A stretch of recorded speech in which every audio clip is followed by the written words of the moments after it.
Court convicts 125 Boko Haram terrorist financiers in mass trial. Reactions continue to trail planned nationwide protests. Central Bank of Nigeria sells another $148 million to authorized dealers. And on the foreign scene, thousands celebrate Niger coup anniversary. Hello and welcome to Trust News Update. I am Sumaya Abubakar.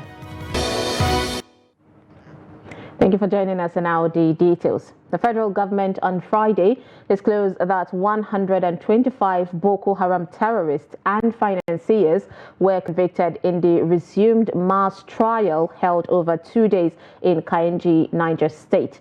The Attorney General of the Federation and Minister of Justice, Lateef Fagbemi, SAN, in a statement by the Special Advisor on Communication and Publicity, Office of the AGF, Kamaruddin Ogundele, noted that the convicts were tried on charges bordering on terrorism, terrorism financing, rendering material support, and cases relating to International Criminal Court criminality.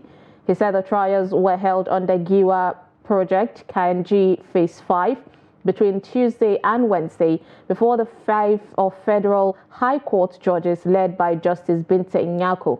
He added that all 125 of the Boko Haram members were found guilty of the charges brought against them.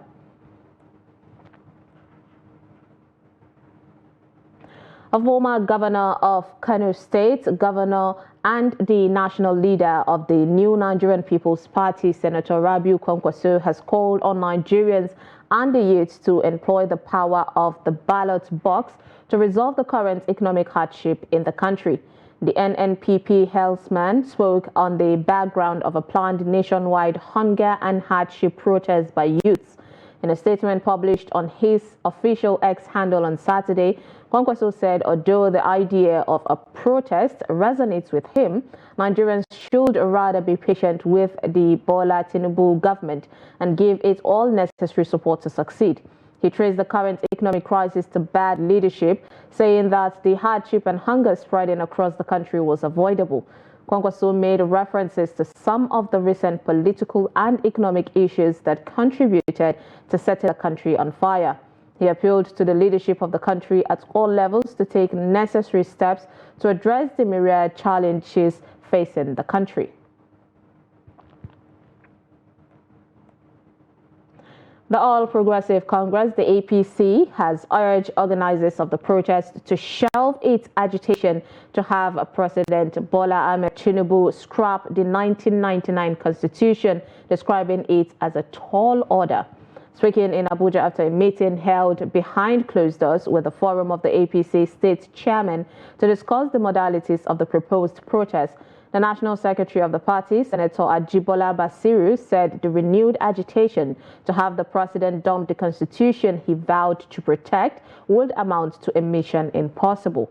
According to Senator Basiru, President Tinubu alone lacks the power to dump or alter the 1999 constitution in any form.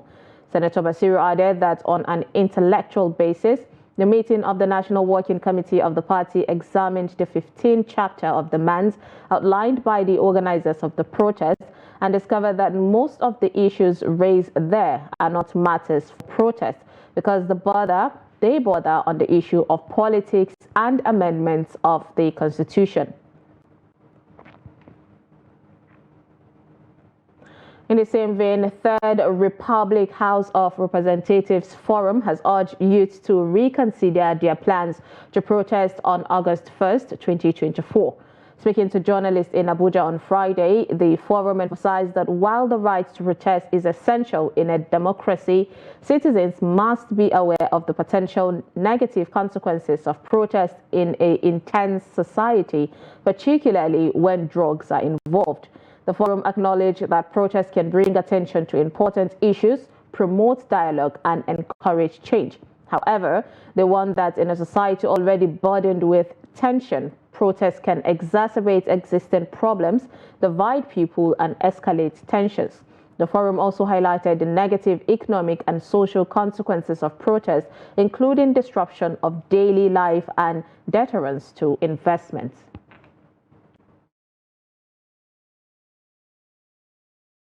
The administration of His Excellency Bola Tinubu is evidently not resting on his powers. Nigeria has already gone through its share of turbulence through a long period of military dictatorship and the epileptic political transition program. Let us all avert a situation that can lead us in this ugly path again. We are not here to intimidate anyone. We are not here to threaten anyone. We are only trying to implore the way of peace. It's only when we have peace that we can have development. And we proudly remain associates of Mr. President of the Federal Republic of Nigeria because we served in virtually the same capacity as members of this great institution in 1992. And we have seen a lot of qualities, we have seen a lot of virtues, we have seen a lot of zeal and commitment, patriotism in the person of Mr. President of the Federal Republic of Nigeria today. That is why we proudly remain to associate ourselves with him as one of us. A human rights activist, Ebun Olu Adegborua, SAN, has notified security agencies requesting protection over planned public meetings, rallies and processions by a non-governmental body, the Take It Back movement, its members, some patriotic Nigerians and groups. In the later dated Friday, July 26, 2024, the senior advocate, writing as solicitor to the Take It Back movement, notified the Inspector General of Police and the Director of the Department of State Services, the DSS, that the planned rallies would commence from August 1st to August 10th, 2024, or any time thereafter. He said the rallies will be held at the Eagle Square in Abuja and other public spaces in the capital cities of the 36 states and the headquarters of the 774 local government council. Adegborua, while reiterating the role of the security agencies during such rallies and protests, urged the leadership of the security agencies to take available the details of any of their offices or teams that will be assigned to cover the said meetings, rallies, processions, to harmonize plans and strategies for the same. The Nigerian Medical Association, NMA, has condemned the invasion of security personnel at a health sensitization event for mothers, children, and pregnant women at the Eliozu Primary Health Care Center in Obio, Akpo, local government area of Rivers State. Then MA chairman in Rivers State, Ibe Robinson, expressed his displeasure in Port Harcourt, the state capital, describing the incident as highly insensitive and unacceptable behavior by the security forces. The report. Robinson emphasized that health facilities are places where essential and critical care are provided, and such invasions pose serious threats to the lives of patients and attendees of the immunization program, which was organized by the Primary Health Care Center in partnership with the Rivers State Ministry of Health. We were told by reliable sources that that program was disrupted by the invasion of armed police officers, where tear gas and other instruments were used to chase away pregnant women and children from that facility.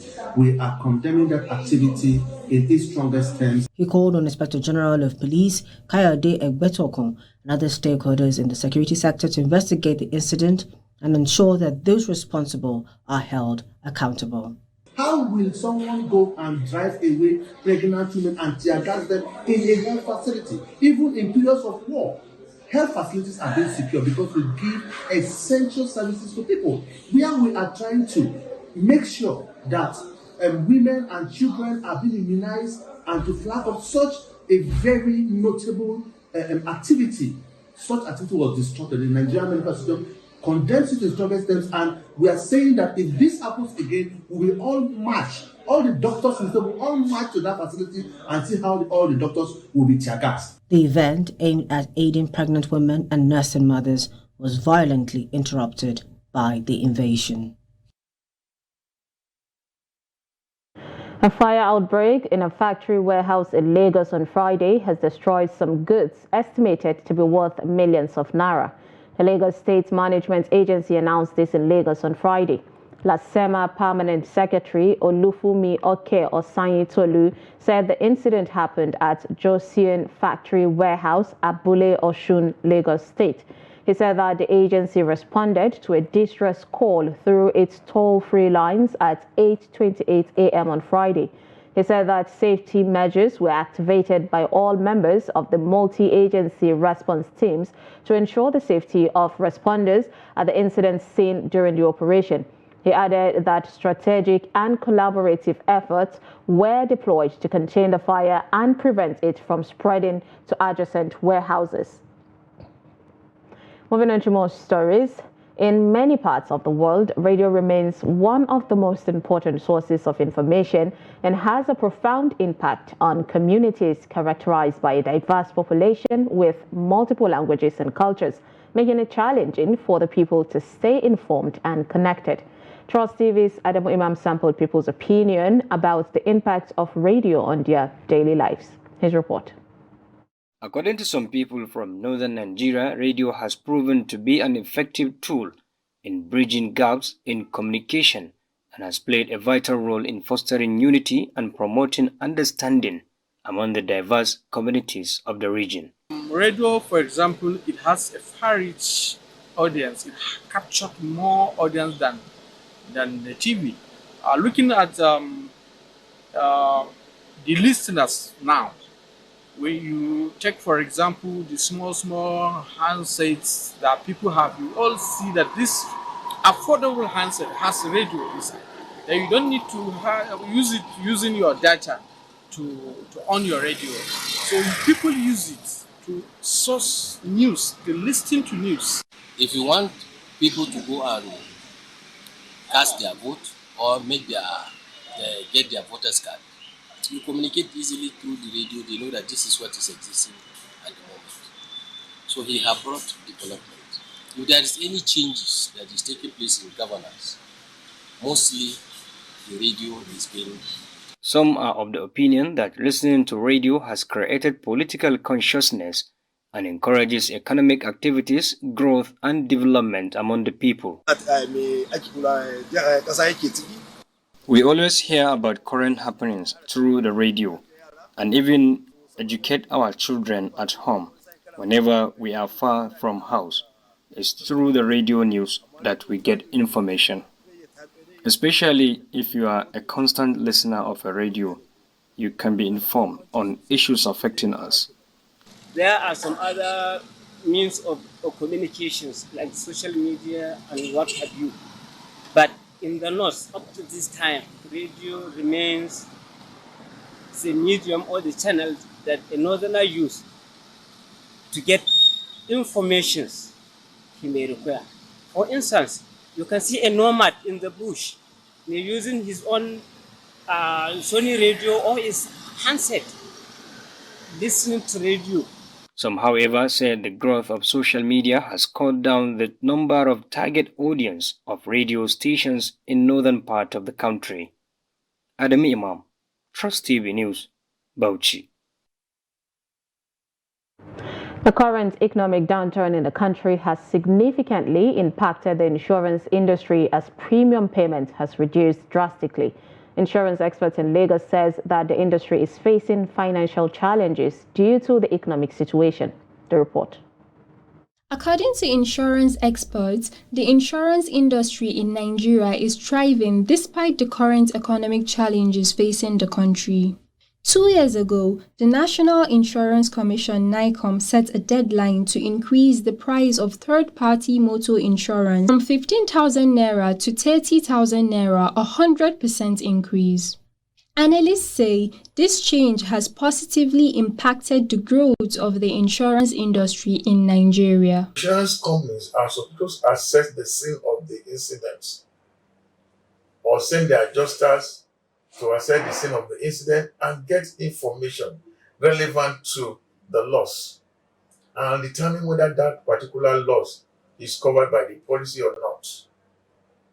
And again, they would have lost the opportunity of gathering best information on the scene of the accident if they had gotten the report earlier. Citizens said the lack of awareness among the people is responsible for low patronage of the insurance firms. I'm paying my premium,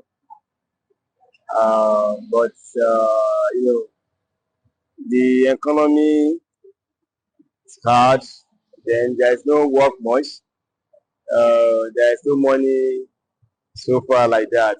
So but I'm trying to just patronize them and pay because I know there's future planning, others for my children, others. So that is insurance in Nigeria. The economy we have found ourselves in Nigeria today is not helpful. Helpful in the sense that income remains the same. Expenses are skyrocketed. Whatever we are doing now, majority of low-income earners, even high-income earners who we classify as middle class, their income is not even enough to put food on their table, let alone thinking about insurance, keeping money somewhere. The economic situation of the nation now does not encourage people having enough to set aside for insurance, even though insurance policy is a good thing for every individual. But the present condition does not warrant such money to be set aside for such purpose. An insurance expert, however, disagree. He said records from last year showed that the industry has generated nearly 1 trillion naira in premiums, indicating significant improvement. The insurance industry has been trying to see how we increase penetration in the industry and in Nigeria as a whole, because the percentage of people buying insurance is very, very low compared to our population. Experts call on Nigerians to enroll in various insurance categories. In business, the Central Bank of Nigeria has disbursed $148 million to 29 authorized dealers as part of steps to stabilize the foreign exchange market amid the recent freefall of the naira. A statement posted on the Apex Bank website on Friday said the sales were made to the dealers on Monday, July 22nd and Tuesday, July 23rd of 2024, between an exchange rate of 1,470 naira per dollar and 1,510 naira per dollar. According to the CBN, the authorized dealers include banks and BDC operators. This development comes 2 weeks after the CBN sold $122.67 million to 46 authorized dealers, a move aimed at increasing liquidity in the country's market stability and reducing volatility.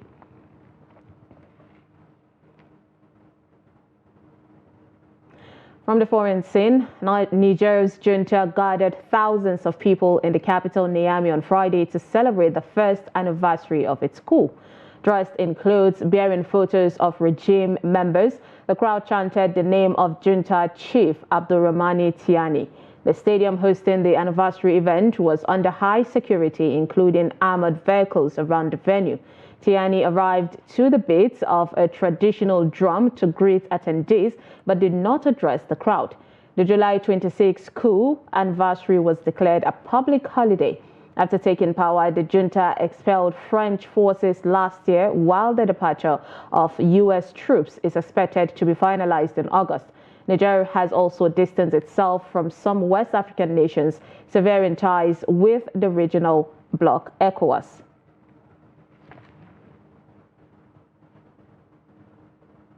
And in sports, Team Nigeria, led by its flag bearer Toby Amusan, defied the odds as Paris kicked off its first Summer Olympics in a century on Friday with a rain-soaked rule-breaking opening ceremony started with stars and fantasy along the Seine River.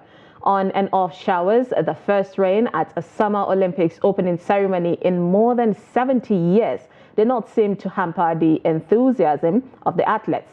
A total of 85 boats carried the team delegations on a 4-mile journey through the center of Paris, with more than 300,000 spectators lining the rivers and the bank of the rivers. Now, some held umbrellas as they rowed boats down the river in a showcase of the city's resilience. Team Nigeria athletes also showed swag, wearing different cultural outfits in green and white colors.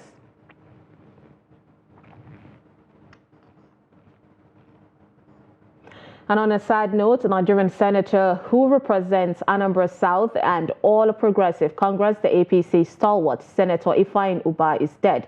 Uba died in a hotel in London of the United Kingdom. He had left for London 2 days ago. Uba was a Nigerian politician, entrepreneur, and businessman who, until his death, served as the CEO of Capital Oil, CCO, which he founded in 2001.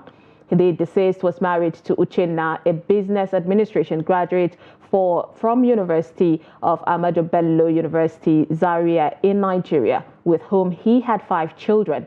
He also ran a foundation which is named after himself, Ibe Uba Foundation. In September 2022, Uba escaped assassination when he was attacked by gunmen on his way to Nnewi in Enugu Ukwu in Anambra State. His convoy was shot at least 5 persons, including 2 policemen, were killed. He survived as the vehicle he was riding in was bulletproof. May his soul rest in peace. And with that, we wrap up Trust News Update. Do not forget to follow us across all our social media platforms and join our YouTube live stream for more news programs and documentaries. I am Sumaya Abubakar. Thanks for watching.